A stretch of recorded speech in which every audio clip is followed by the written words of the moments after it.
Les gens ont tendance à croire que c'est plus liquide que de l'immobilier classique. Oui. Il se trouve que c'est le cas. Du moment entre lequel tu demandes à vendre tes parts et le moment où tu as les sous sur ton compte, il se passe entre 3 semaines et 1 mois et demi. Quel est l'intérêt de souscrire auprès d'une SCPI qui fait 3,5 ou 4 Ouais.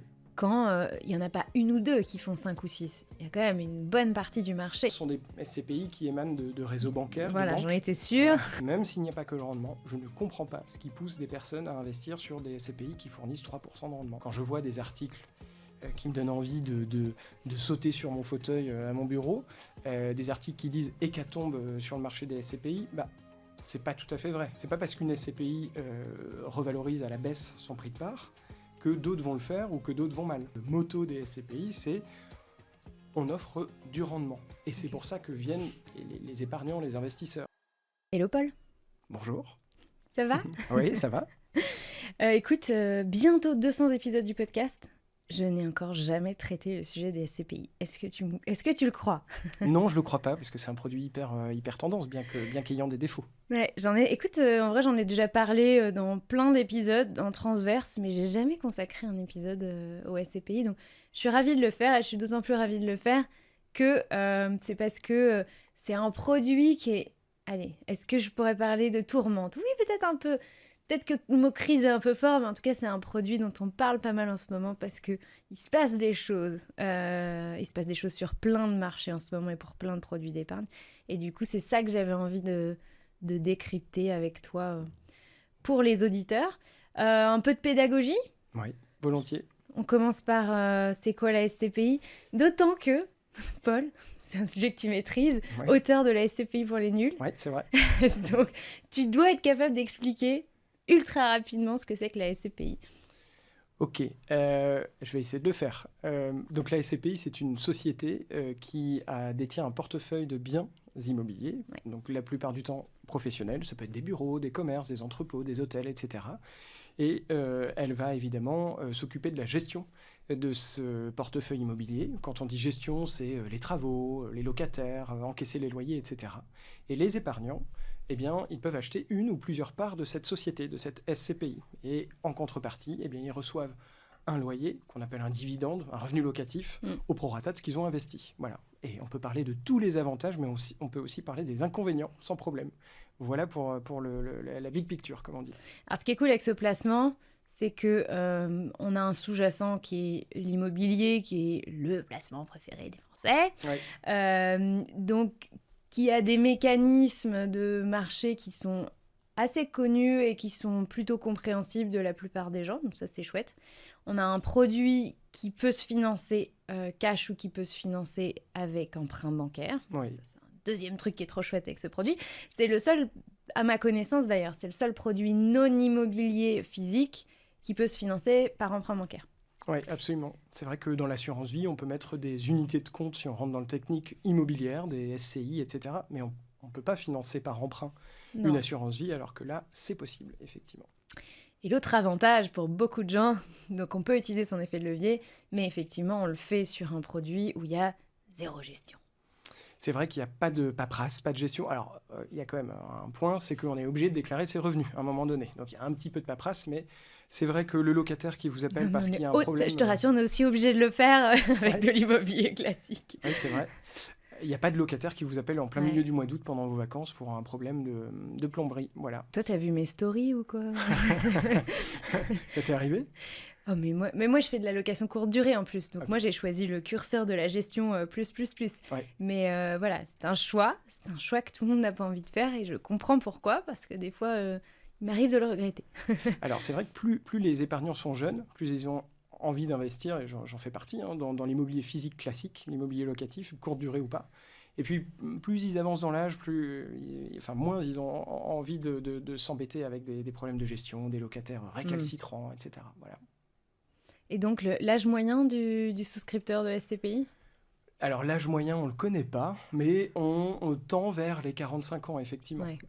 Parce que c'est un produit, on ne l'a pas dit, mais qui offre un fort rendement en moyenne. Et donc, forcément, les gens y pensent pour la retraite, en complément de revenus, etc. Voilà. Alors, qu'est-ce que tu appelles un fort rendement? Ah, c'est vrai qu'en période d'inflation, on peut se poser la question. Mais même en toute période, parce que ce qui est fort pour toi n'est pas forcément fort pour moi, tu vois. C'est vrai. Ça dépend le référentiel qu'on a. Alors écoute, en moyenne, en 2022, les SCPI ont servi un taux de distribution moyen de 4,53%. Donc là, je sais que tu as envie de me dire, non, c'est pas élevé, c'est nul. C'est pas si nul que ça. C'est vrai qu'il y a des SCPI qui donnent un rendement de 3%, mais il y en a certaines qui servent jusqu'à 7%. Donc c'est quand même quelque chose d'intéressant. Et par ailleurs, depuis 30 ans, depuis les années 80, donc on a quand même vécu quelques crises, et là on rentre dans le vif du sujet, les SCPI n'ont jamais fourni moins de 4% de rendement, mais jamais plus de 8%. Donc certes, on est dans des rendements sinusoïdaux, mais dans une bande passante, plus 4, plus 8%, qui est extrêmement rassurante et qui permet aux épargnants de se projeter. Ouais, c'est ce qui est mis en avant. C'est un des avantages de ce produit, c'est quand on cherche de la stabilité. Il n'y a rien de garanti, mais en revanche, il y a quand même un track record de stabilité qui est assez probant, on va dire. Mais, et là, tu vois, tu parles de rendement. Alors, je précise que le rendement s'exprime toujours net de frais, mais jamais net d'impôts. Il n'est pas totalement à comparer avec le rendement de l'immobilier classique, parce que l'immobilier classique, les structures de frais dépendent beaucoup de comment on a acheté le bien, comment on l'exploite. Oui, c'est vrai. Donc, du coup, c'est toujours un petit peu difficile de comparer avec des rendements immobiliers. En plus, il y a toujours un vieux débat inutile sur comment on calcule le rendement. Est-ce qu'on intègre ça dans le calcul, etc. Ouais. Parce que derrière le mot rendement brut ou rendement net, les gens ne mettent pas toujours la même chose. Donc, c'est toujours un petit peu plus délicat de le comparer à l'immobilier classique. Mais effectivement, à 4,5%, on commence à être proche en ce moment des niveaux des livrets garantis, quoi. Alors, je sens dans cette question un peu de provocation. Complètement. J'ai pas décidé d'être tendre avec toi aujourd'hui. C'est vrai que 4,53, c'est une moyenne. Donc oui, il y a des bureaux qui sont... des SCPI spécialisés dans les bureaux, qui sont plutôt proches des 3%, parce qu'on n'est plus sur des actifs plus défensifs et d'ailleurs un peu plus fluctuants. Mais ça, je pense qu'on en parlera après, puisqu'il y a quelques débats, comme tu le disais, sur les SCPI en ce moment. Et puis, il y a des SCPI plus jeunes qui investissent notamment en Europe, hors France donc, et qui permettent d'avoir effectivement des rendements de 7%. Mais 7%, c'est 7% sans gestion, sans rien. C'est-à-dire que c'est 7% à la fin de l'année. Évidemment, net de tout frais, mais pas net de fiscalité, c'est vrai. Non. Alors, à 7% pour le coup, je fais mes petits calculs dans ma tête, mais dans la mesure où il n'y a pas de charge, pas de gestion, et si on emprunte la totalité, on n'est pas loin d'un produit qui s'autofinance. Ça s'autofinance pas tout à fait, tu me corriges si je me trompe, mais on ne doit pas être loin en réalité à 7%. Non, on n'est pas loin, il y a un petit effort d'épargne, forcément, si tu le fais par emprunt. Mais effectivement, c'est une opération qui peut être pas loin de l'autofinancement, qui demande quelques dizaines d'euros par mois pour un projet de entre 50 et 100 000 euros. Alors, ça, c'était avec des conditions de crédit d'il y a quelques temps. Maintenant, c'est un peu plus compliqué, forcément. Donc, il faut voir ça aussi. Mais ça fait quand même profiter de l'effet de levier du crédit. Donc ça, c'est important. Toi, tes clients, quelle est la proportion de gens qui le font avec crédit et ceux qui le font en cash ? Alors écoute, on a à peu près 40% de personnes qui le font à crédit, sur la totalité de nos clients, qui investissent à crédit. Donc c'est intéressant.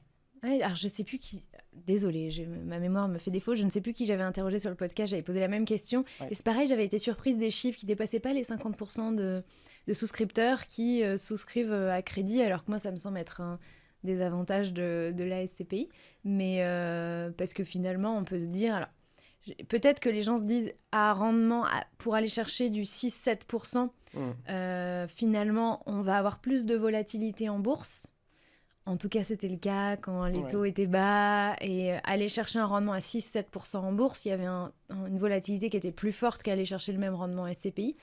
Et donc, finalement, si tu comparais il y a encore un an ou deux, je place 30 000 euros sur une ou plusieurs SCPI et je vais chercher un rendement de 6% versus je place ces mêmes 30 000 euros en bourse de manière diversifiée et je vais chercher ce même rendement. en réalité, le risque, à mon sens, tu vas me dire ce que tu en penses, est plus fort en bourse qu'il ne l'est sur une SCPI au vu de la volatilité constatée, historique. Oui, je confirme, effectivement. Et c'est un des avantages de la SCPI aussi. Et encore une fois, je suis en train de dire que la SCPI, c'est génial parce que je suis ultra expert de la SCPI. Mais c'est aussi un produit qui a des défauts. Ouais. Et ce n'est pas un produit parfait. Donc, effectivement, c'est un des produits qui a un couple rendement-risque les plus équilibrés. Donc, effectivement, on peut avoir plus de rendement sur des marchés actions, mais avec un peu plus de risque. Et là, c'est équilibré. Pour revenir sur ton étonnement par rapport à la proportion 40% de nos clients qui investissent par emprunt, c'est parce qu'il y a aussi une partie des 60% qui investit en démembrement. Alors là, on est sur quelque chose d'un peu plus technique. Mais vas-y, ça m'intéresse. C'est intéressant. Ouais, le démembrement... T'inquiète, je fais confiance à nos auditeurs, ils vont suivre. Le démembrement... c'est une manière d'investir différente de ce qu'on appelle la pleine propriété. Donc, en clair, on investit en nue propriété, et la nue propriété permet de ne pas avoir de revenus pendant une durée bien déterminée, mais en contrepartie, on a une décote sur le prix de la part à l'achat. Voilà. Et donc, il y a une partie de ces 60% qui achètent aussi en démembrement. Voilà. Et quand tu achètes en démembrement, à part que du coup, tu achètes ta part moins chère, oui. Y a une obligation de financement en cash ou alors les banques ne suivent pas sur des achats en démembrement, et quel est l'avantage d'acheter comme ça? Exactement, tu étais au bout de mon raisonnement. C'est pour ça qu'il y a que 40% entre guillemets de nos clients qui investissent par emprunt.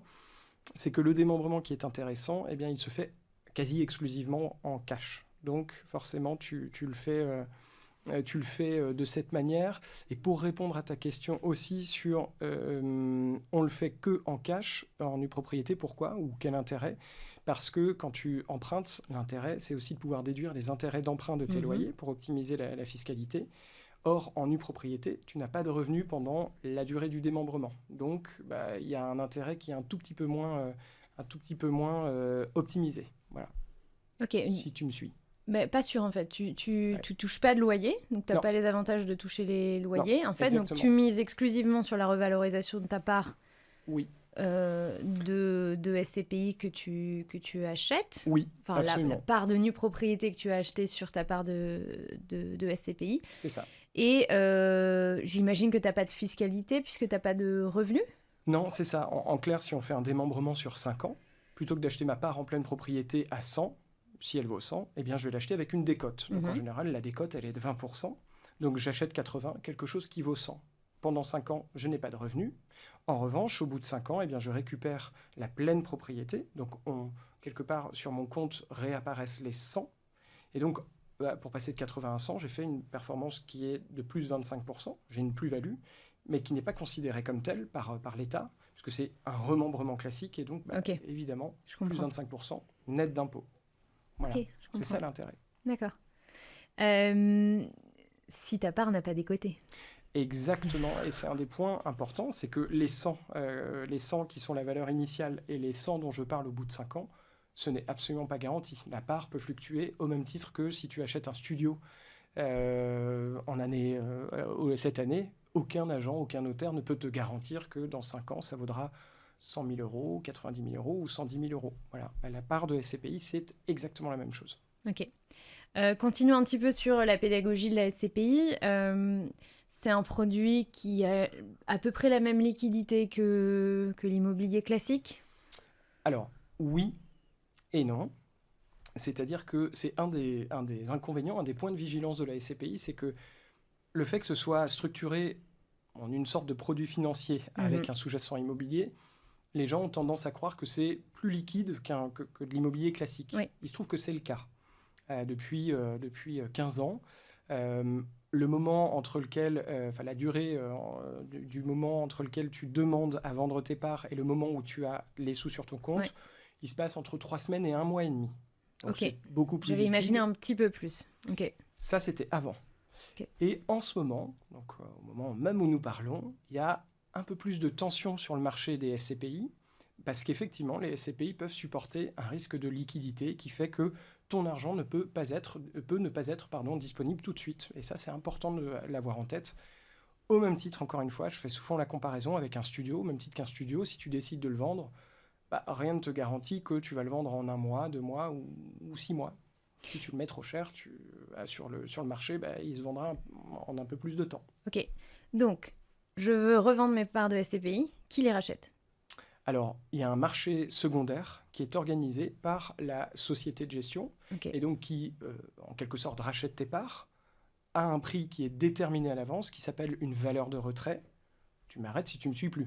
Ah non, mais du coup, c'est au moment où tu contractualises, tu connais la valeur de retrait?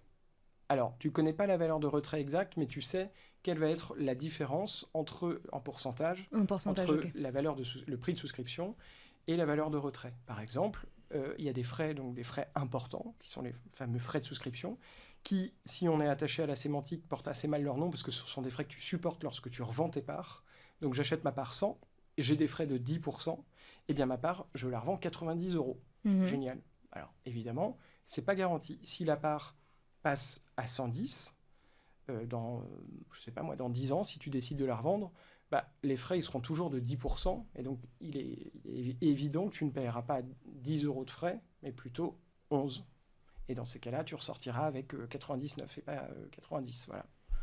Ok, mais donc le pourcentage de retrait, oui. de frais sur retrait, lui, est défini... À l'avance. Il est défini contractuel. Ouais, okay. Absolument. Donc, c'est le gérant du fonds qui te rachète ta part. Oui. Évidemment, on va en reparler, mais ça fait peser un risque si tous les souscripteurs veulent se retirer en même temps, puisque ça crée, comme tu dis, une crise de liquidité. Sans dévoiler le sujet, mais effectivement, c'est un risque qui pèse en ce moment sur les SCPI, d'où le délai un petit peu plus allongé pour éventuellement payer ou les gens qui veulent sortir. Oui. Mais en tout cas, on peut encore sortir aujourd'hui sous un délai de peut-être 2 mois, rallongé d'une SCPI aujourd'hui. Absolument. Alors, ce qu'on a oublié de préciser, ce que j'ai oublié de préciser, c'est que la société de gestion qui gère la SCPI, ou le gérant plus précisément, il te rachète ta part à condition qu'il ait de la demande derrière, qu'il y ait donc des acheteurs. Depuis des années, le taux de rotation est compris entre 1 et 2%. Ça veut dire qu'à chaque fois que tu as un vendeur de parts, tu as 100 acheteurs. Donc, la liquidité est assurée. Oui. Et il se trouve que peut-être, on ne connaît pas encore de crise de liquidité, et je ne suis pas certain que ça arrive. Mais effectivement, si tu te mets à avoir 100 acheteurs pour 100 vendeurs pour un acheteur, ça peut être un peu plus compliqué. Et tu as des garde-fous. Tu achètes des parts d'une société, donc il y a un nombre fini de parts. Oui, s'il y a pas de... Alors, c'est des SCPI à capital variable, donc le capital peut augmenter, mais effectivement, s'il y a plus de vendeurs que d'acheteurs, oui, le capital ne va pas augmenter. Donc c'est un nombre fini, sauf s'il y a plus d'acheteurs que de vendeurs, auquel cas la SCPI augmente son capital au fur et à mesure. Ok, et donc dans une conjoncture où il y a énormément de gens qui veulent souscrire au SCPI, donc période qui n'est plus exactement celle de maintenant, mais qui l'était, 2019, 2020, 2021, 2022, il y a eu des montants records de collecte d'argent par les gérants de SCPI. Beaucoup de gens voulaient investir en SCPI, donc les gérants recevaient beaucoup d'argent. Et on va parler des conséquences après. Et donc, du coup, effectivement, n'importe qui voulait sortir pouvait sortir assez facilement. Là, premier et surtout deuxième trimestre de cette année, alors je ne sais pas ce qu'il en est sur le troisième, je ne sais pas si les chiffres On attend les chiffres, non. On attend les chiffres. Mais ça va pas être... La collecte n'est pas exceptionnelle. Mais deuxième trimestre de cette année, c'est moins 27-28% de collecte. Par rapport à quoi ? Par rapport au premier trimestre et moins 35 par rapport à l'année d'avant.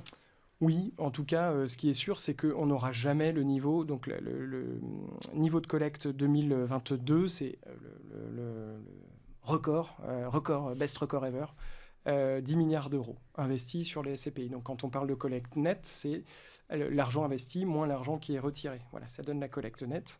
Et ça, c'est dû à plusieurs choses. C'est dû au fait qu'il y a un environnement, notamment sur les marchés actions, qui soit un peu trop nerveux. et des livrets qui ne rémunèrent pas beaucoup. Mais ça, c'était avant. Donc les gens se sont dirigés vers la fameuse SCPI, qui est un couple rendement-risque qui est intéressant, qui est en tout cas équilibré. Et aussi... Et à une période où l'immobilier était encore assez haut, 2021-2022, et effectivement on pouvait se dire un produit immobilier, c'est super, je vais aller me mettre là-dedans, quoi. Oui, c'est vrai, même si, et je le mets entre parenthèses, et je pense qu'on y reviendra, même si les SCPI, qui portent le nom quand même de SCPI de rendement, elles ne sont pas faites pour faire un coup. C'est-à-dire qu'on n'est pas là pour se dire « j'achète ma part 100, je suis sûr que dans 10 ans, ça vaudra 200. » Non, c'est pas ça, c'est plus l'idée de... ça fait moins peur, il y a moins de volatilité, on est toujours rassuré, il y aura toujours un sous-jacent qui est là, qui ne peut pas disparaître. Parce contexte 2021-2022, on voit toutes les valeurs de la tech s'effondrer alors qu'on les pensait sûres. Et on se dit, mais c'est quoi le sous-jacent si une boîte peut faire moins 50, moins 60, moins 70 en valeur sur les marchés? L'immobilier ne peut pas faire ça. Tu vois, il y a un peu cette idée de...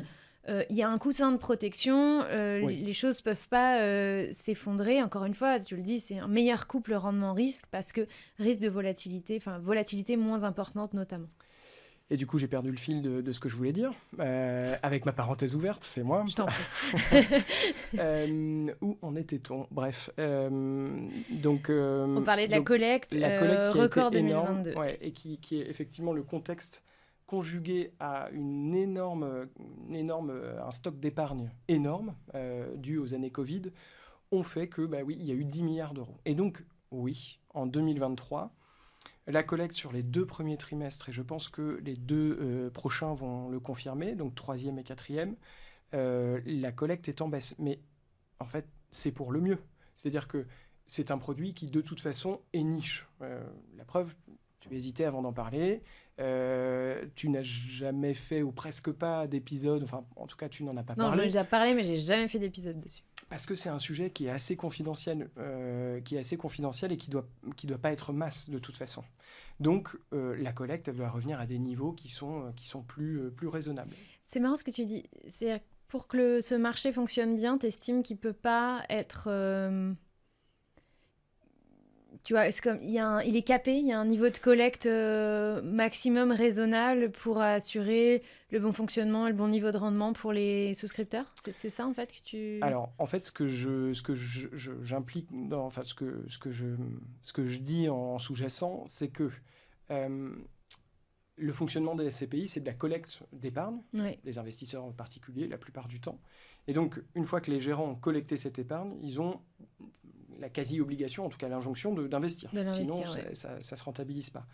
Et donc, s'il y a une collecte trop forte, qu'est-ce qu'ils font avec cette collecte ? Ils achètent vite et mal. Et c'est ce qui s'est passé pour certaines SCPI ces dernières années. Donc, le fait de revenir à des niveaux, je dirais, plus raisonnables, effectivement, je trouve que ça assainit la situation. Je ne crois pas qu'il y ait de cap, parce que le marché de l'immobilier professionnel, donc professionnel, c'est tout ce qui est hors résidentiel. Ça représente 250 milliards d'euros en Europe sur les dernières années, par an d'investissement. Donc, quand on collecte 10 milliards d'euros, tu te rends bien compte qu'on a une profondeur de marché qui est quand même énorme. Tu parles du marché européen ou Oui, européen. Donc, on peut encore investir, mais à quel moment ? Et donc, c'est pour ça que je trouve qu'une collecte plus sage, c'est mieux. Et quand on dit plus sage, il y a 20 ans, on était à 400 millions d'euros de collecte, 180 millions au début des années 2000 par an, et on est passé à 4, 5, 6 milliards, 10 milliards d'euros. Okay.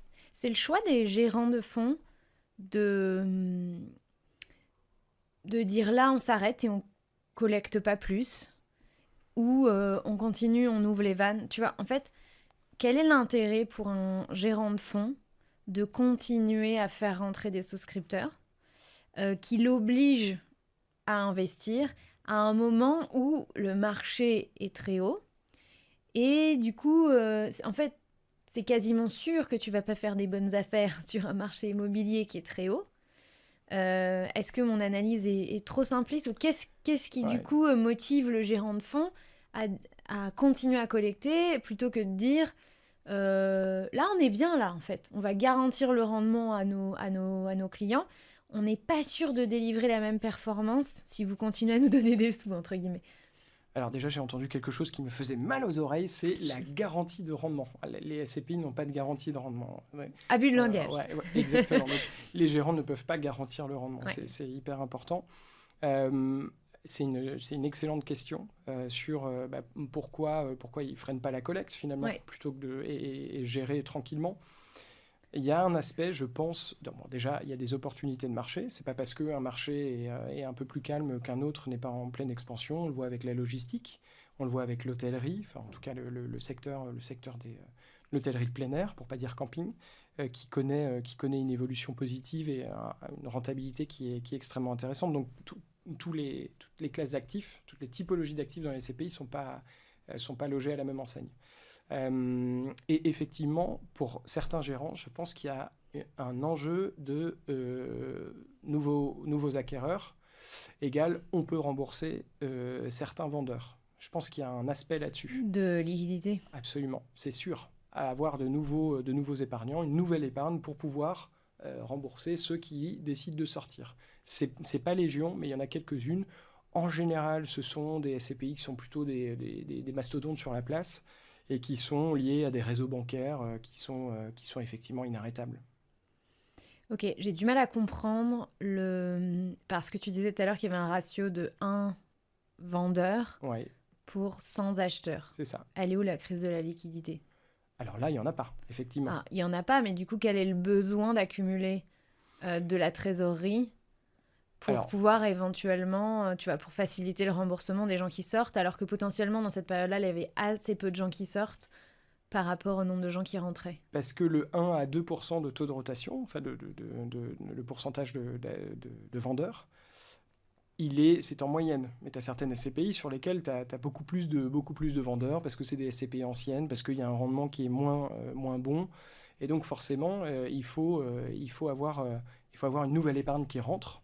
Et donc, oui, forcément, c'est un peu plus facile de faire rentrer des gens plutôt que de dire ok, on ne peut pas rembourser, on ne peut pas quelque part racheter les parts, donc on va être obligé de vendre des biens pour rembourser les personnes qui veulent vendre leurs parts. Je pense qu'il y a un petit côté là-dessus. Du coup, j'ai une question un peu naïve, mais quel est l'intérêt de souscrire auprès d'une SCPI qui fait 3,5 ou 4 quand il n'y en a pas une ou deux qui font 5 ou 6? Il y a quand même une bonne partie du marché. Il y a combien, rappelle-nous combien il y a de SCPI Il y en a un peu moins de 200 et il y en a une soixantaine qui est vraiment active. Donc, une soixantaine active et sur ces 60, je regardais un petit peu les classements. Globalement, il y en a au moins une vingtaine qui délivrent un rendement qui est supérieur à 5, tu vois. À peu près, Donc, quel est l'intérêt d'aller souscrire à une SCPI qui offre un rendement à 3,5 ou 4? Qu'est-ce qu'elles offrent? En fait, en vrai, tu vois, j'aimerais tellement que tu me dises il n'y a pas que le rendement qui compte, il y a autre chose. Mais dans ces cas-là, quel est l'intérêt, quoi? Alors ça, c'est clair, il n'y a pas que le rendement qui compte. Il y a plein d'autres choses et il y a plein d'autres indicateurs à regarder. Les gens qui, en général, souscrivent à des SCPI qui fournissent 3,5, 3,8, etc., bon, déjà, c'est des SCPI qui, en général, je ne vais pas tirer sur... je vais pas accuser certains. Beaucoup de formes pour blesser personne. Oui, c'est ça. Souvent, ce sont des SCPI qui émanent de réseaux bancaires. Voilà, j'en étais sûre. Encore eux. Encore eux. Non, c'est pas vrai. Ils font des choses très bien aussi. Mais en tout cas, ça, on peut se dire que c'est pas forcément positif. Moi, j'aimerais bien qu'on se dise un jour ou l'autre que ce qu'ils font de mieux, c'est rarement des produits d'épargne. C'est pas leur métier de base. Ouais. Et il y a d'autres choses pour lesquelles ils sont faits qui font bien. Mais c'est vrai que c'est en général les plus mauvais pour monter des produits d'épargne qui sont intéressants. Voilà, qu'on se le dise une bonne fois pour toutes. Qui plus est, les SCPI, là je suis entièrement d'accord. Et effectivement, quand tu entends parler de SCPI, que tu es un épargnant, que tu as besoin d'emprunter, ou en tout cas que tu dis, effectivement, ça pourrait être intéressant de profiter de l'effet de levier, je vais aller voir ma banque, et la banque te dit, oui, on peut vous financer votre SCPI, enfin plutôt notre SCPI. En revanche, oui, ce sera une SCPI de notre réseau. Ah bon, d'accord, mais elle fournit combien? 3,8, mais on vous finance. Bon, d'accord. Et donc, effectivement, en général, les clients des banques qui sont des clients captifs, sont obligés de souscrire à ces SCPI-là, mais je suis d'accord avec toi. Même s'il n'y a pas que le rendement, je ne comprends pas ce qui pousse des personnes à investir sur des SCPI qui fournissent 3% de rendement. Voilà, mes connaissances, c'est pour ça que j'ai fait ce podcast et qu'on essaye, toi à ton niveau et moi au mien, de faire de la pédagogie sur ces produits-là. Mais ok, donc en fait, on est plutôt... ces produits-là existent parce que certains se rémunèrent avec, mais on n'est pas sur les meilleurs produits pour les épargnants. Ils n'ont pas un avantage, ils ne sont pas plus liquides, ils n'ont pas une meilleure diversification, on n'estime pas que les gérants de fonds sont plus précautionneux, ou je ne sais pas. Ou... Non, et la plupart du temps, tu te doutes que si ça apparaît dans un réseau bancaire, ça peut aussi être logé dans un contrat d'assurance vie, parce que c'est quelque chose qu'on n'a pas précisé, mais tu peux aussi souscrire à des SCPI au sein d'un contrat d'assurance vie. Et donc, les banques qui proposent des contrats d'assurance vie, évidemment, quand tu dis j'ai entendu que c'était peut-être intéressant de loger des SCPI dans un contrat d'assurance vie, elles se disent oui, ok, on va le proposer et on va en plus proposer nos SCPI. Ouais. Donc en fait, ces SCPI-là, elles ont vraiment du souci à se faire. Alors, oui et non, parce que c'est probablement ceux qui collectent le plus. Je ne dis rien. Non, mais en fait, si on essaie de raisonner sur... À la fois, c'est les mastodontes du marché. Ce qui fait qu'il y a tellement de gens qui ne sont pas au courant de ce qu'on est en train de dire que cet argent, il est mal investi, mais il est quand même investi énormément. Et du coup, c'est pas demain la veille que tout le monde va se retirer. En toute logique, tu vois, on se dit... un rendement à 3,8 sur la SCPI versus un rendement à 3 sur le livret A. Je sais très bien que le livret A est capé, vous n'avez pas besoin de me le dire. Mais je dis, il y a d'autres produits garantis. Alors, c'est un terrain que je connais moins, mais il doit y avoir des produits obligataires qui doivent être peu ou prou sur des rendements équivalents au livret A. Pas complètement garantis non plus, mais avec moins de risques que la SCPI. On se dit, mais pourquoi en fait, on irait souscrire une SCPI à 3,8 quand le marché aujourd'hui offre du rendement sur des produits moins risqués. Mais comme tu le disais, mes connaissances, il y a aussi un sujet de diversification, je pense. On vend la diversification en disant bon, ok, vous avez suffisamment de livrets, suffisamment d'autres produits. La SCPI, ça a le vent en poupe en ce moment. Prenez-en. Bon, oui, c'est 3,8, mais ça va monter, etc. Ouais.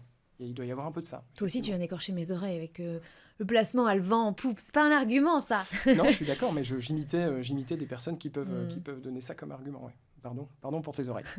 Bon, merci. Ok, alors, du coup, on a eu quelques années folles de collecte. Et là, cet été, il y a plusieurs SCPI. Alors, ça a commencé cet été, ça a continué. C'était un feuilleton un petit peu au niveau de l'été, puis ça continue, et puis peut-être que ça va continuer aussi. Oui. Il y a plusieurs SCPI qui ont annoncé qu'elles décotaient la part de leur SCPI. Oui. Donc, on achète une part quand on souscrit à une SCPI, elle a une valeur contractuelle au moment de la souscription. Oui. On touche des loyers sous forme de dividendes mensuels ou trimestriels.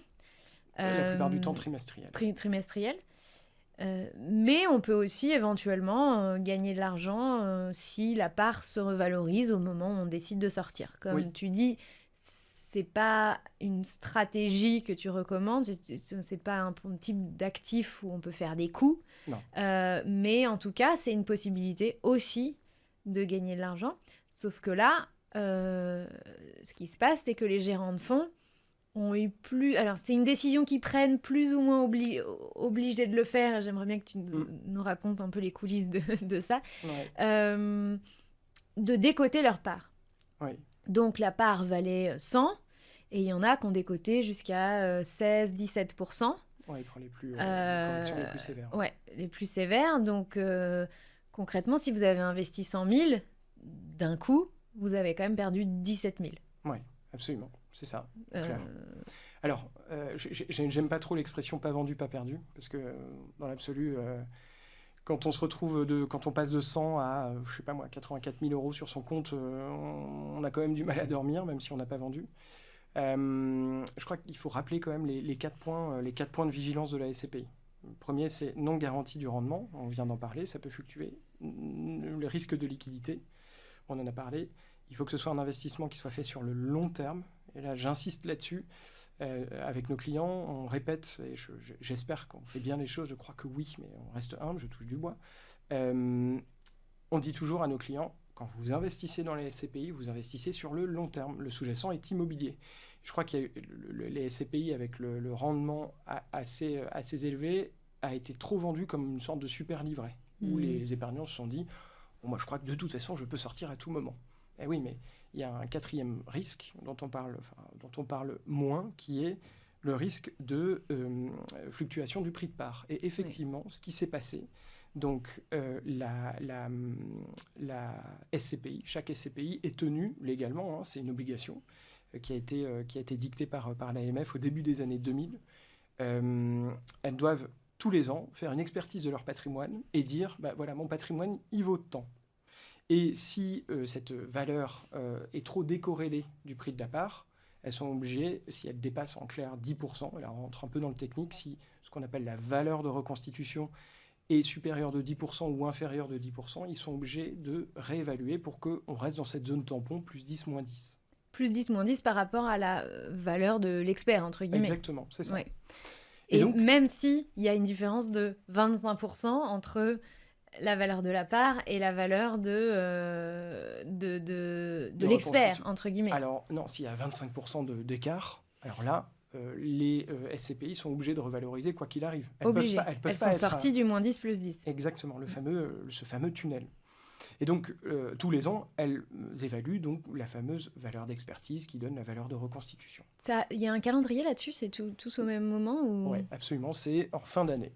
Elles sont obligées de le faire en fin d'année, au 31-12. Alors, elles le font en général en début d'année et daté du 31-12 de l'année N-1, mais elles le font toujours en fin d'année. Et il se trouve qu'il s'est passé quelque chose sur les marchés depuis quelque temps. On a effectivement un conflit en Ukraine. On a l'inflation qui est grandissante et donc l'immobilier qui en est impacté. Et il se trouve que les marchés immobiliers, tous les marchés sont impactés, pas qu'immobilier. En tout cas, au Royaume-Uni, aux Pays-Bas, en Allemagne, les marchés immobiliers ont commencé à décoter. Et ça, déjà fin 2022. Ils ont corrigé. Et en France, on ne voyait pas de correction sur l'immobilier professionnel. Et donc, on se disait, tiens, c'est étonnant, c'est bizarre. Et les gérants de SCPI disaient, non, nous, à fin 2022, nous, on constate que tout va bien, tout va bien.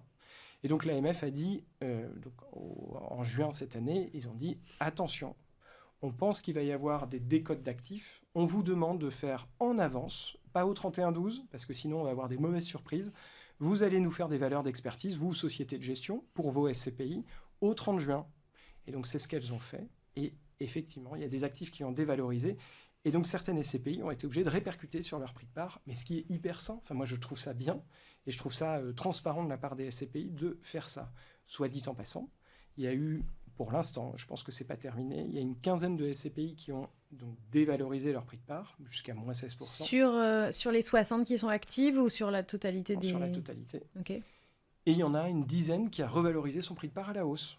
Mais je comprends que ça, on en parle moins, parce que ça fait moins parler. On aime bien parler de ce qui va plutôt mal, et communiquer là-dessus, c'est important aussi. Mais il y a beaucoup aussi de SCPI qui ont dévalorisé et qui ont revalorisé à la hausse, et surtout beaucoup de SCPI qui n'ont rien changé. Quelles sont les typologies d'actifs, donc de parcs Est-ce qu'il y a en fait des tendances qui se dégagent? Les SCPI qui ont décoté, quel type d'immobilier elles ont? Celles qui ont recoté, quel type d'immobilier elles ont? Et les autres, est-ce qu'il y a une tendance? Alors globalement, les SCPI qui ont décoté, c'est des SCPI bancaires, encore eux, qui sont investis sur des bureaux franciliens, donc des vieux bureaux années 70. Voilà, c'est la typologie classique des SCPI qui décotent. Voilà. C'est aussi simple que ça. Les SCPI qui n'ont pas décoté, voire qui ont revalorisé, SCPI liés à l'hôtellerie, liés à la santé également, donc des SCPI qui investissent dans le domaine de la santé. Alors ça peut être ce qu'on appelle des EHPAD, des crèches, des cliniques, etc. C'est un secteur porteur, mais qui a moins de profondeur de marché. Donc attention, il peut aussi y avoir des... Oui, parce que c'est marrant, j'entendais d'autres analystes qui disaient attention, parce que tout le monde s'est jeté sur ces actifs-là au moment du Covid. Attention, parce qu'il y a une petite profondeur de marché, comme tu dis. Donc comme tout le monde voulait y aller, il est possible que les actifs aient été achetés haut. Oui. Et quand les actifs sont achetés haut, quand l'immobilier est acheté haut, le risque qu'il y ait une décote à un moment donné, il est finalement plus important.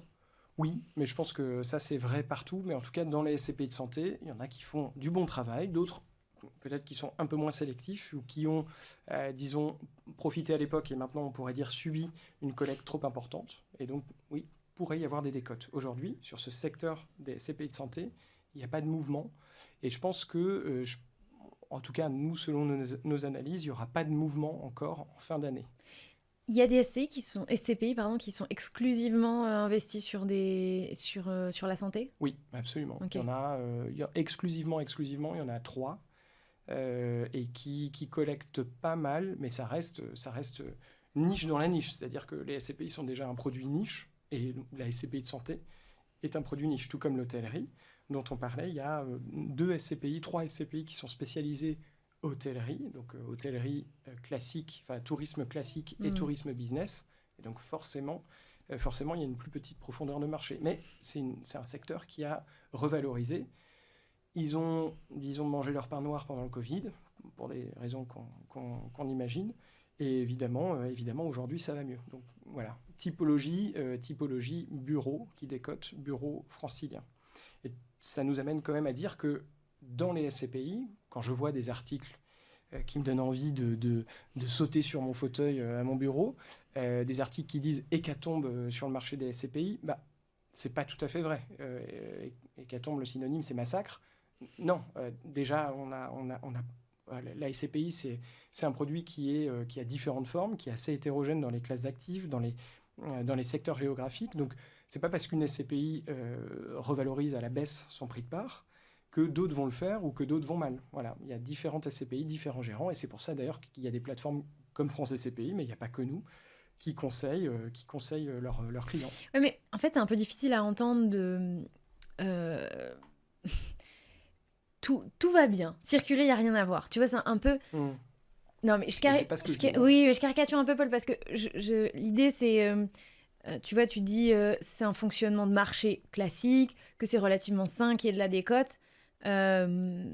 Finalement, ce que tu dis un peu, c'est désolé pour ceux qui ont été tu vois, c'est un peu désolé pour ceux qui ont été mal conseillés. Eux, ils souffrent là, tu vois. Parce que quand tu as été conseillé par ton banquier qui t'a vendu une SCPI à faible rendement, qui est celle qui décote en ce moment, oui, j'ai envie de te dire, malheureusement, t'étais pas très éduqué, t'as été mal conseillé, et toi, tu pars un peu à la casse.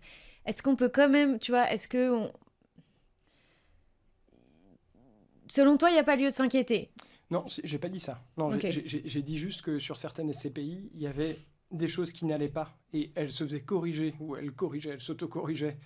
Et pour le mieux, tant mieux. Mais je dis pas que ça va bien. Hein. Je dis qu'il y a certaines SCPI qui, effectivement, aujourd'hui, sont obligées de décoter, tandis que d'autres vont bien parce qu'elles ont fait les bons choix, parce qu'elles ont géré de manière plus raisonnable. Elles ont acheté des actifs, elles ont sélectionné.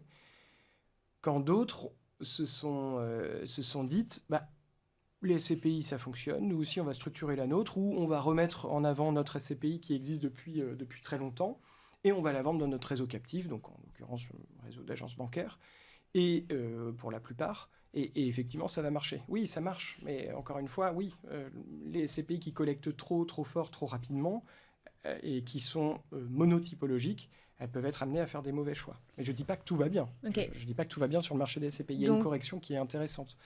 Et pour préciser, en 2008, il y a eu une crise que tout le monde sait mondiale. Les marchés ont corrigé de 40%, un peu plus.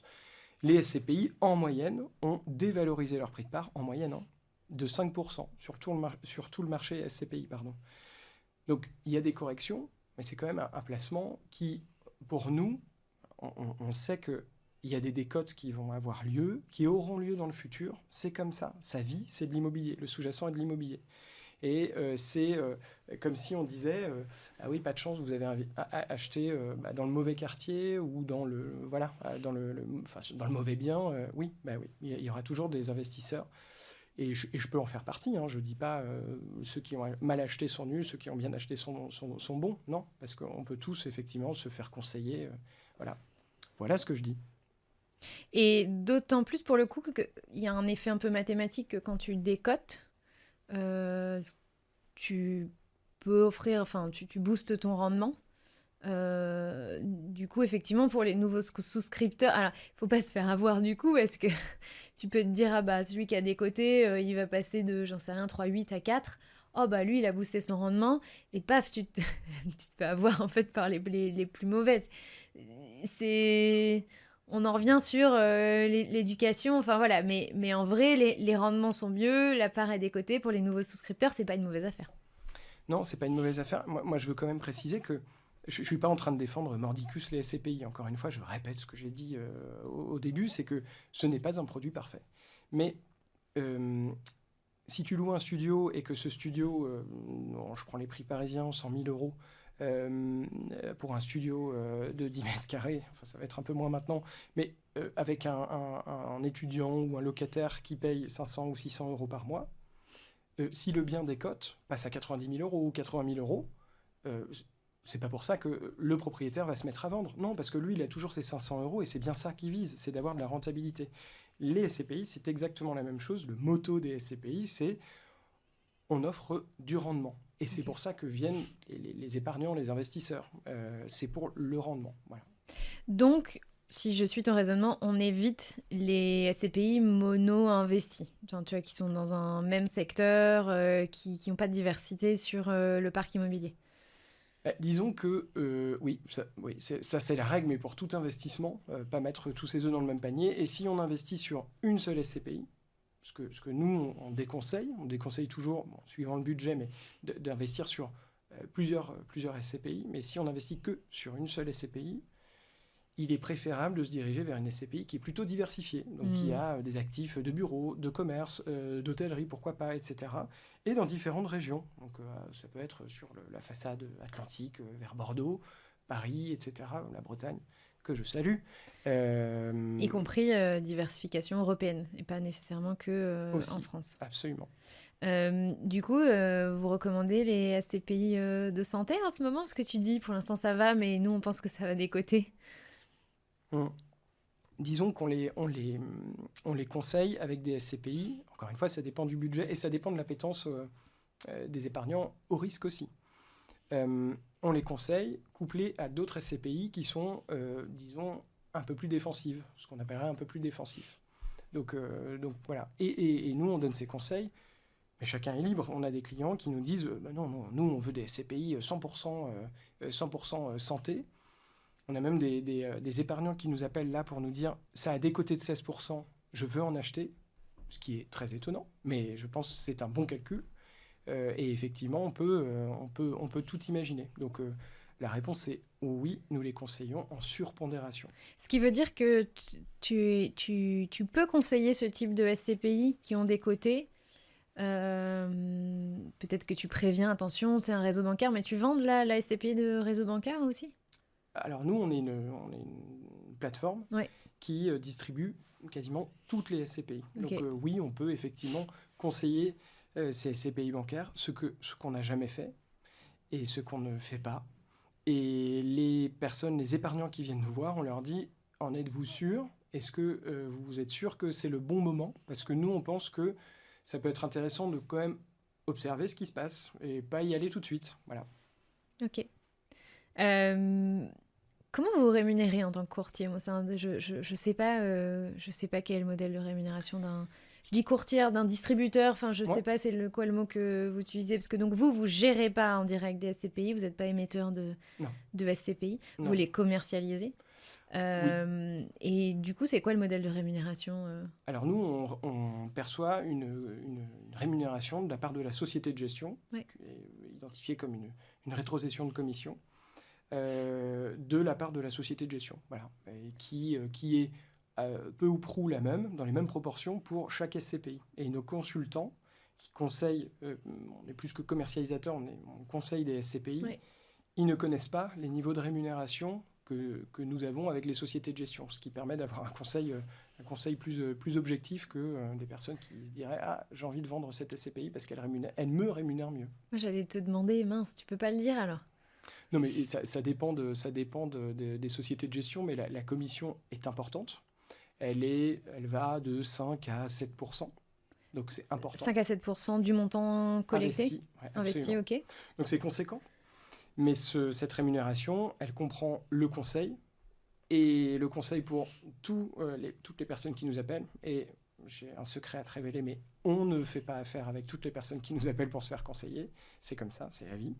Et elle rémunère aussi le suivi. C'est-à-dire que tous les ans, on est tenu d'appeler au moins une fois par an nos clients pour les suivre, pour comprendre, pour voir si leur situation n'a pas changé. Et ce conseil, évidemment, il est important, parce qu'il fait partie de nos obligations légales. Et en général, un détenteur de parts de SCPI garde ses parts 23 ans en moyenne. Donc c'est très long. Et donc pendant 23 ans, on va faire ce travail. Et on ne sera pas rémunéré pour. Donc c'est 5 à 7%, on rémunère ça aussi. Toi, c'est un one-shot que tu touches, du coup, au moment de la souscription.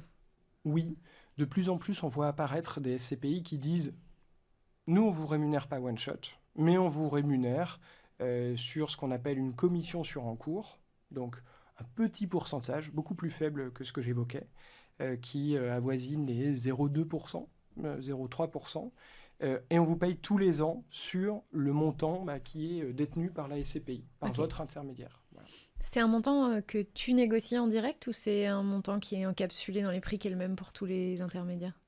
Non, c'est un montant qu'on négocie, nous, en général, parce qu'on est un acteur important de la place. Et encore une fois, il n'y a pas que nous. Voilà. Je ne fais pas une pub spéciale France SCPI. Vous savez quoi comme volume d'affaires, vous Alors ça reste secret. Non, mais c'est plusieurs dizaines de millions d'euros. Des millions d'euros, ok. Dans les SCPI. Ok. Et donc, vous fonctionnez soit au one-shot, soit à la rétrocommission. Oui. Les personnes qui auraient envie de se dire, moi, je vais directement aller chez Atlan Voisin, Corum, ou chez les gérants, ils font l'économie de la rétrocommission ou de tout, en fait Non, ils payent exactement la même chose. En fait, la personne qui investit, donc, elle investit par exemple, je ne sais pas moi, 100 000 euros. Oui. Si elle passe par nous, elle va investir 100 000 euros et elle aura une rémunération sur 100 000 euros. Mais la société de gestion, en revanche, va nous rémunérer ce qu'on évoquait tout à l'heure. Et si elle se dit, moi, France SCPI, je n'ai pas envie d'aller les voir, je sais que je vais payer moins cher en direct, erreur, elles vont payer exactement le même prix. Voilà. Et donc, elles auront un investissement de 100 000 euros et elles percevront des loyers sur 100 000 euros. Voilà. C'est plutôt le gérant, en fait, qui fait une économie de rétrocession. Oui. Mais c'est un modèle de distribution assez classique, c'est-à-dire que les sociétés de gestion, elles ne sont pas là pour commercialiser. Elles sont là pour structurer des produits, les créer, les gérer. Ce n'est pas leur boulot de commercialiser. Enfin, certaines ne sont pas d'accord avec ça, évidemment. Mais en tout cas, le boulot de conseil et de commercialisation, c'est plutôt le nôtre. Du coup, je vais encore te titiller un peu, mais j'imagine vous conseillez toujours les mêmes SCPI. Oui, on a des SCPI dans lesquels on croit, dans lesquels on a des convictions, forcément. Donc, on ne conseille pas toujours les mêmes SCPI parce que ça dépend des... C'est quoi votre pool de recommandations ? Il y en a 5, il y en a 10, il y en a 15 ? Une bonne vingtaine. Ok. Une bonne vingtaine. Et après, ça dépend des personnes. Et comme on est sur Internet, les gens sont extrêmement indépendants, se documentent. Et donc, je dirais qu'il y a une bonne moitié qui nous appelle et qui sait déjà ce dans quoi elle veut investir. Donc en général, cette partie de la clientèle nous challenge. Donc si on est d'accord avec leur choix, on leur dit ouais, c'est un bon choix. Si on n'est pas d'accord, on les challenge. Et puis une autre partie qui dit écoutez, moi j'ai entendu parler des SCPI par un podcast, Richissime par exemple, et j'ai besoin d'être conseillé et on les conseille. Voilà. Et après, on ne travaille pas avec tout le monde, c'est comme ça. C'est quoi les profils de gens que vous avez le plus pas tellement France SCPI, même si ça va être la référence, mais les souscripteurs de SCPI. Donc tu disais, c'est plutôt 45 ans et plus.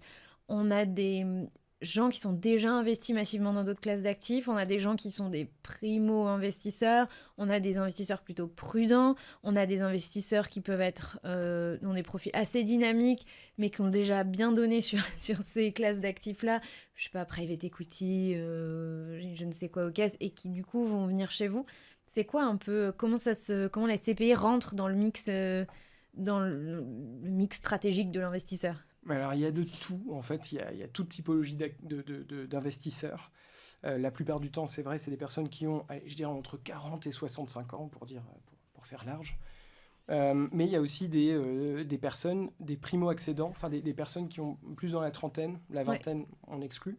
Mais dans la trentaine, il y a des personnes qui nous appellent et qui disent « Bon, moi, j'ai fait mes calculs, je crois que je ne peux pas acheter ma résidence principale. » Donc, en général, ce sont des citadins où le marché immobilier est trop cher. Était peut-être trop cher.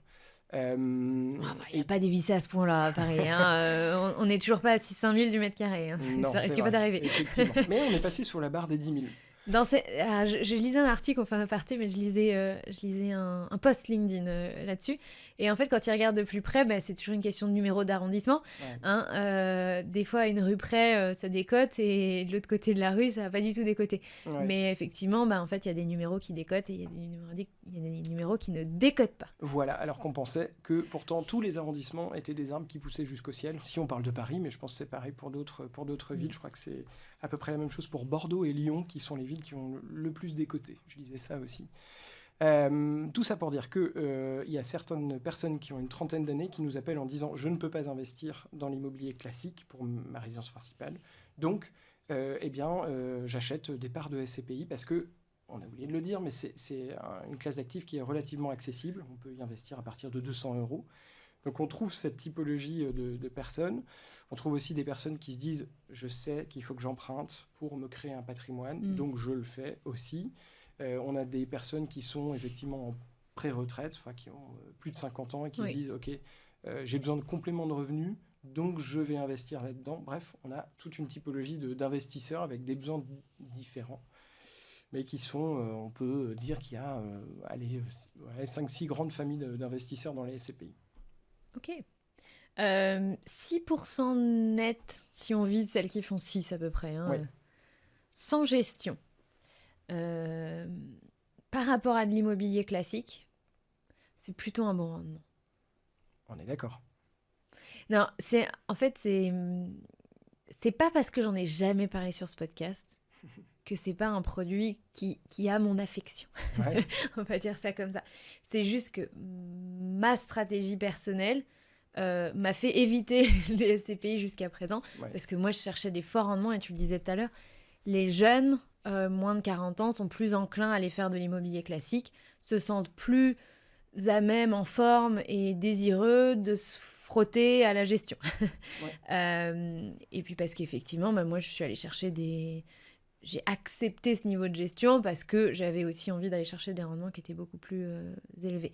Mais dans mes auditeurs, et j'en ai tous les jours qui m'écrivent, il y a évidemment plein de gens qui n'ont pas forcément envie de ça. Et j'ai toujours trouvé que dans ce cadre-là, la SCPI était quand même plutôt était plutôt un bon produit, une bonne stabilité, un rendement correct, pas de gestion, et surtout cette possibilité d'emprunter. Mais comme on vient de le voir, c'est intéressant de... En gros, c'est comme il y a le bon et le mauvais chasseur. Ouais. Il y a la bonne SCPI et la mauvaise SCPI. Et on a cité que les SCPI bancaires. Donc toi, tu conseilles à des gens qui ont envie d'investir en SCPI de venir vous voir, ou quand même de faire un travail d'information avant, de regarder le contenu des SCPI, tu vois, à quoi il faut être attentif? Alors oui, ils peuvent venir nous voir, et on est identifié comme un acteur sérieux et une sorte de Wikipédia de la SCPI. Mais je pense que c'est important, quoi qu'il arrive, quel que soit le produit, d'ailleurs pas que les SCPI, c'est important de se faire une culture soi-même, de se documenter, etc. Alors attention sur Internet, parce qu'il y a toujours rien n'est écrit par hasard. Et effectivement... moi, je conseille aux personnes d'être attentives, de regarder ce qu'il y a à l'intérieur du moteur, d'essayer de comprendre, de voir l'historique, de voir ce dans quoi investit la SCPI, de regarder les différents indicateurs. Il y a plein d'indicateurs dans la SCPI, plein d'acronymes qui paraissent un peu indigestes, mais qui pourtant sont importants à regarder. Donc nous, on est hyper content de diffuser notre savoir et de dire regardez ça, regardez l'indicateur X, Y et Z. Et après, les gens ne sont pas obligés de travailler avec nous non plus. On ne force jamais personne. Donc oui, je peux conseiller aux personnes de se faire d'abord une culture, de regarder, de nous appeler et de travailler ou pas avec nous. Est-ce que tu peux clarifier les questions de frais sur les SCPI? Oui. C'est quoi les frais? Parce qu'il y a des SCPI qui arrivent sur le marché qui se disent sans frais. Aïe, mes oreilles. Voilà. Et en fait, ma question est faussement naïve, parce que moi aussi, je me documente. Je ferai pas ce podcast. C'est pas tout à fait vrai.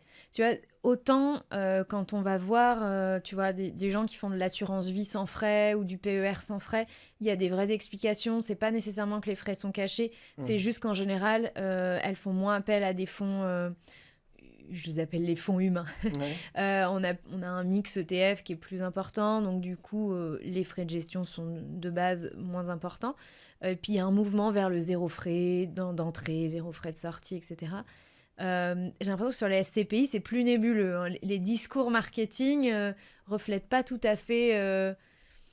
c'est pas tout à fait... C'est pas complètement vrai.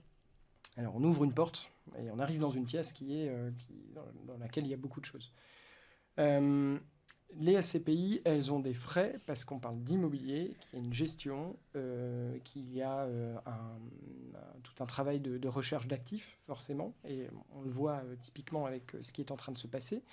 Et donc, il y a des frais qui ne sont pas cachés. Ce sont des frais, donc il y a des frais de souscription qui sont importants. Parfois, certains les comparent à des frais de notaire. Alors, dans les proportions, c'est assez semblable, mais ça ne rémunère pas un notaire qu'on pourrait imaginer. Non, pas du tout. Ce sont des frais de souscription qu'on supporte lorsqu'on revend ses parts. Et puis, il y a des frais de gestion aussi que la société de gestion prend sur les loyers qu'elle encaisse avant de reverser aux associés. Ça, on le voit pas bien parce que nous, on a un rendement net. Donc, en fait, des fois, il y en a peut-être qui se servent à 1,5 et d'autres à 0,7. Et en fait, c'est le double, mais on voit pas la différence parce qu'on nous parle d'un rendement net. Donc, Oui, et absolument. Et d'autant que, en général, il est exprimé en pourcentage. Donc, pour reprendre un peu le schéma de la SCPI, donc la SCPI, c'est un portefeuille immobilier dans lequel il y a des locataires qui payent un loyer qui est versé par un petit chèque tous les mois ou tous les trimestres à la société de gestion. La société de gestion se sert au passage et reverse aux associés. Et donc, les frais de gestion, en général, ils sont de 10 à 20%, si je prends à la grosse. Mais 10 à 20% de quoi ? Mais 10 à 20% des loyers qui sont versés à la société de gestion. Donc, c'est impossible de savoir combien a été versé à la société de gestion. Donc, effectivement, il y a un petit côté opaque là-dessus, je le concède. Parce que dans les documentations annuelles, on ne sait pas... Est-ce qu'on connaît toutes les adresses des bâtiments, du patrimoine ? Okay. Est-ce qu'on connaît les loyers qui sont touchés ? Non. Ok. Non. C'est juste la part du loyer qui est reversée. Oui. Mais on ne connaît pas bien les montants prélevés au passage. Non, et alors c'est dit et tant mieux, mais c'est vrai que quand l'épargnant reçoit, si on prend 6% de rendement, lui il dit, mais attendez, moi j'ai tellement l'habitude de l'assurance vie, vous allez me prendre des frais de gestion là-dessus. Et non, c'est 6% net de tout frais. Donc l'épargnant dit, ok, vous faites ce que vous voulez de votre côté, moi ce que je veux c'est du rendement, parce que la SCPI s'appelle donc la SCPI de rendement, et donc point.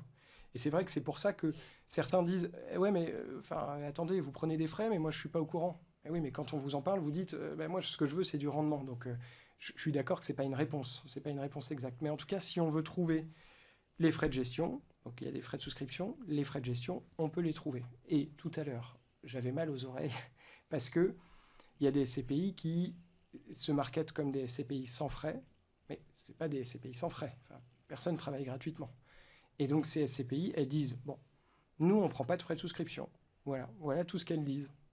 Mais tu te doutes que derrière, elles se disent, OK, on va se rattraper sur des frais d'acquisition, sur des frais de gestion des travaux, sur des frais de gestion qui sont plus importants. Et donc, elles prennent jusqu'à 20% de frais de gestion. Mais elles disent... Il y a des frais sur sortie, des frais sur plus-value. Il y a pas mal de frais quand même, globalement. Oui, absolument. T'as raison. Frais sur plus-value à la sortie, etc. Donc, toutes ces SCPI dites sans frais, qui sont un peu vulgairement appelées sans frais, avec des raccourcis, elles sont pas sans frais. Ils se rémunèrent, voilà. Donc, c'est pour ça que je dis « aïe mes oreilles » parce qu'il ne faut pas se faire avoir. Ces deux types de frais, pour autant, en fait, c'est des calculs, tout ça. Bien sûr. En fonction, j'imagine, du montant investi, de la durée de détention et du montant de la plus-value à la sortie. Oui. Peut-être que des fois, on peut être gagnant avec une SCPI sans frais de souscription. Oui. Et peut-être qu'en réalité, des fois, on sera mieux avec une SCPI à frais de souscription et avec aucun autre frais, alors, sauf les frais de gestion, on en a parlé, qu'on ne connaît pas vraiment. Si, on les connaît, on connaît leur pourcentage. Enfin, sur notre site et sur d'autres sites aussi, mais sur le site Donc des 10 à sociétés 20%, de gestion, tu disais à peu près. ça va de 10 à 20%. 10 pour les moins élevés jusqu'à 20%. Enfin, j'exagère, j'arrondis, c'est 18% les plus élevés.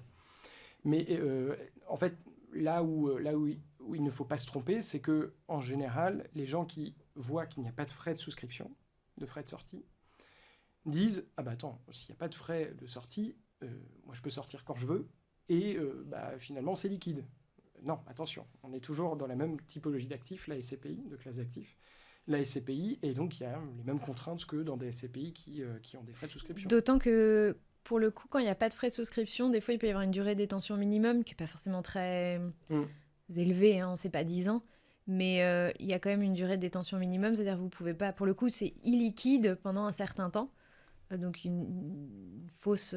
ça, faut regarder les petites lignes des contrats, quoi. Alors c'est pas en petites lignes et... tu peux sortir, non, c'est vrai, et tu peux sortir à tout moment pour ces SCPI sans frais, mais c'est vrai que tu te prends une pénalité qui est de 6% ou 7% si tu sors avant 5 ans. Donc, quelque part, ça revient à... Qui, du coup, n'a pas grand intérêt. Non, effectivement. Mais dans l'absolu, c'est bien qu'ils aient mis ça, ces fameux gérants de SCPI sans frais, parce que sinon, ils seraient retrouvés avec des épargnants qui font des allers-retours. Donc, on comprend bien la structure de frais. On commence à bien connaître le produit. Oui. Et tu as un discours plutôt rassurant, mais assez cohérent finalement sur l'état du marché. Donc, on a un marché immobilier, hein, je résume, je reformule. Ouais. On a un marché immobilier qui n'a pas complètement dévissé, mais qui, sur certaines typologies d'immobilier, est à la baisse, hein, clairement. Et puis, pour les sociétés de gestion, peut-être les moins performantes, mais c'est les mastodontes du marché. Les sociétés bancaires, peut-être, sont moins attentives à l'immobilier qui est acheté. Ouais. Là, effectivement, ça décote. Et puis, pour les autres, non. C'est l'avis du marché de la SCPI. Oui, et plus globalement de l'immobilier. Marché de l'immobilier. Et pour compléter ça, il y a certaines SCPI qui se frottent les mains d'avance, de se dire, on a des SCPI plus anciennes, plus bancaires si on veut, qui vont devoir se séparer de biens, vendre des actifs à un prix qui sera celui de marché, et nous, on sera là pour le récupérer. Donc il y a des opportunités, d'une part, sur les SCPI qui décotent, parce qu'elles sont en train de baisser leur prix pour un rendement qui est constant, et des jeunes SCPI, des plus jeunes SCPI, des plus opportunistes, qui sont en train de récupérer des actifs qu'elles vont valoriser dans le temps. Oui, c'est intéressant ce jeu de marché, parce que tu vois, elles décotent pour maintenir leur rendement. Elles sont plus sensibles à la liquidité que d'autres SCPI. Ouais. Donc, elles ont aussi plus besoin de faire rouler leurs actifs, de vendre, oui. Et potentiellement, à la décote, parce que les acheteurs en face ne sont pas dupes. Donc, ils savent à peu près comment fonctionne le marché et qu'il y a des affaires à faire avec ces géants-là. Et c'est souvent ce qui leur est reproché d'ailleurs, de ne pas avoir fait tourner assez rapidement leur portefeuille, parce que, comme un particulier ou comme un investisseur un peu plus institutionnel, quand tu as un portefeuille immobilier, il faut l'arbitrer. Il y a des actifs à vendre, des actifs à acheter, etc. Donc voilà. Et ces SCPI, peut-être qu'elles se sont un peu endormies sur leur laurier. D'ailleurs, c'est intéressant. Elles se sont endormies sur leur laurier. C'est quoi ? Elles ont pas assez entretenu leur parc. Elles ont pas assez renouvelé leur parc.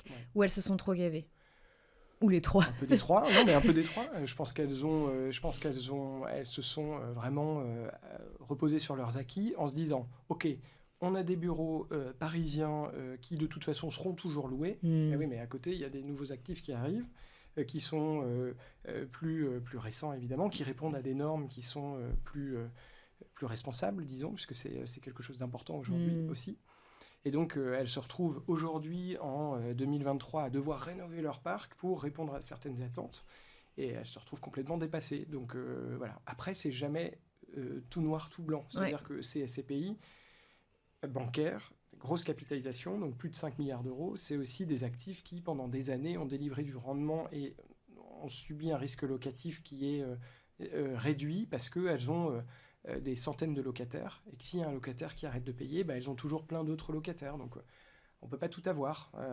Elles ont disons, la force d'un grand groupe et en même temps l'inertie de ce même grand groupe. Voilà. Mais il y a aussi, j'imagine, des SCPI non bancaires qui ont aussi une centaine, de locataires, entre guillemets. Enfin, oui, bien sûr. Bien sûr. J'ai l'impression qu'une centaine, c'est correct. Tu vois, c'est aussi un critère d'ailleurs. En moyenne, c'est 50 biens par SCPI. Okay. Et en moyenne, c'est 3 locataires par bien. Donc Okay. les SCPI, on comprend qu'il y a un portefeuille qui est assez développé. D'ailleurs, c'est un des avantages de la SCPI aussi, au-delà de la gestion. C'est que si tu as un appartement que tu mets en location, c'est manichéen, c'est soit 1, soit 0. Si le locataire paye plus, c'est 0. Les SCPI, s'il y a un locataire qui arrête de payer, il y en a toujours 149 autres en moyenne qui payent, et donc ça grève peu ton rendement finalement. Ok. Bah écoute Paul, je pense qu'on a fait le tour de la question. Je serais ravie s'il y a des gens qui ont envie de venir à toi d'ailleurs. Ouais. Donc c'est francescpi.com. Bien sûr. Voilà, si vous avez envie de... Je précise que cet épisode est absolument pas sponsorisé. Donc oui, voilà. Je confirme. On s'est rencontrés dans les couloirs de BFM Business. Ouais. Et puis voilà, je t'ai rappelé 2-3 jours plus tard en disant viens enregistrer avec moi. Tu t'es rendu disponible... Vraiment très sympathiquement parce que tes contraintes personnelles normalement t'ont pas permis de venir me rejoindre ici. Mais donc je te remercie d'être rendu disponible pour moi, pour les auditeurs. Et puis donc si vous voulez vous renseigner un petit peu plus et savoir quelle est votre approche du marché et comment vous pouvez rentrer dans des SCPI en ce moment, eh bien francescpi.com. Merci Paul. Merci beaucoup de m'avoir reçu.